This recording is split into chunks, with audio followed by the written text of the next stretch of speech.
The Journey of Samuel, a lesson on letting go. In a small village where a gentle river flowed through lush green fields, there lived a man named Samuel.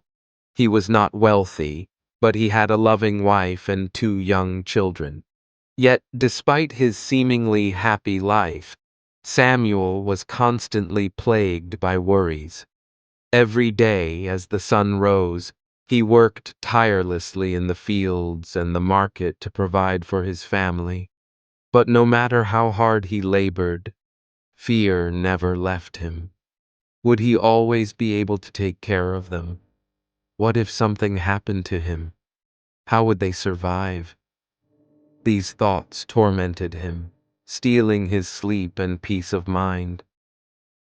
One day, a friend told him about a saint who lived atop a mountain, known for helping troubled souls find inner peace.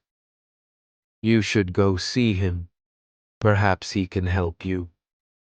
Though hesitant, Samuel's growing anxiety pushed him to embark on the journey. Samuel traveled through winding roads and climbed steep hills to reach the saint's hermitage. When he arrived, he knelt and spoke. Master, I have worked tirelessly for my family, yet I cannot rid myself of these fears. I am terrified that if I am gone, they will not survive. Please show me a way to find peace. The saint studied him for a long moment before smiling. Samuel, do you not see? Your fears are mere illusions. Life does not stop for anyone. Let go of your need to control, and you will see the truth. Samuel shook his head. But Master, they need me. Without me, how will they live? The saint chuckled. You underestimate those you love. They are stronger than you think. Samuel did not believe him. So, the saint offered him a test. If you truly wish to understand, let go of everything and see how life moves forward without you.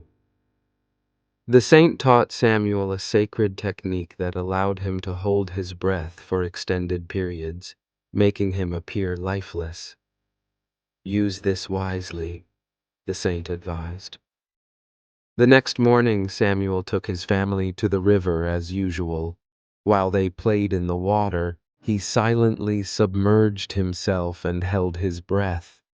His family panicked, searching for him frantically.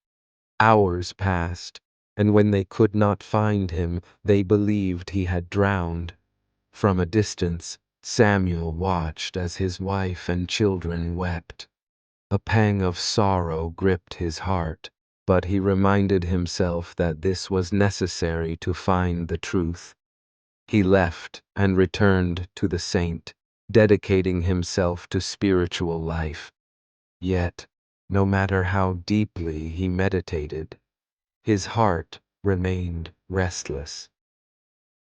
A month passed, but Samuel could not suppress his curiosity. How were they coping without him? One day, his wife visited the saint's hermitage to seek blessings. Samuel hid behind the pillars, eager to hear her but afraid to be seen. The saint asked, Daughter, how have you managed after your husband's passing? Samuel braced himself for her tears, but instead she answered with quiet strength, Grief changes nothing. Life must go on. It was hard at first, but we have learned to stand on our own. My son helps with the business. My daughter continues her studies, and we are stronger than before. Samuel was stunned. He had expected devastation, yet she spoke of resilience. He could not accept this truth. How could they be happy without him? Bitter and enraged, Samuel decided to test his family. He spread a rumor in the village that anyone who bought food from his wife would be cursed with misfortune. Out of fear, the villagers stopped buying from her. But rather than despair, she found another way to survive.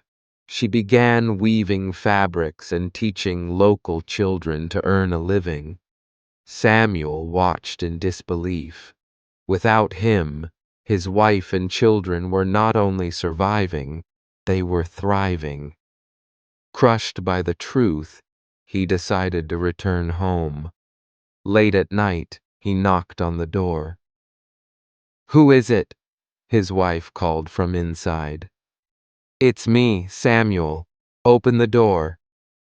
Silence followed. Then she spoke firmly. "This is not a time for jokes.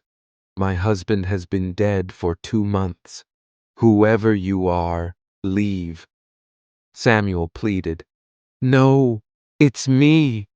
I never died. I was with the saint all this time." A long pause.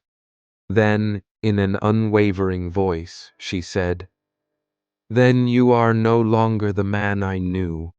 The Samuel I loved would never abandon his family. My children and I have built a life without him, and we will continue to do so. Please, go back to where you came from." Samuel stood frozen. He had left believing he was irreplaceable. Yet, life had moved on without him. Samuel returned to the saint and fell to his knees. "Master, I was wrong. I thought I was the center of their world, but I was only a passing shadow.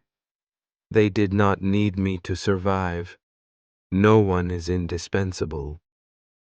The saint nodded. "Now you understand. Life always moves forward. Happiness does not come from Kant.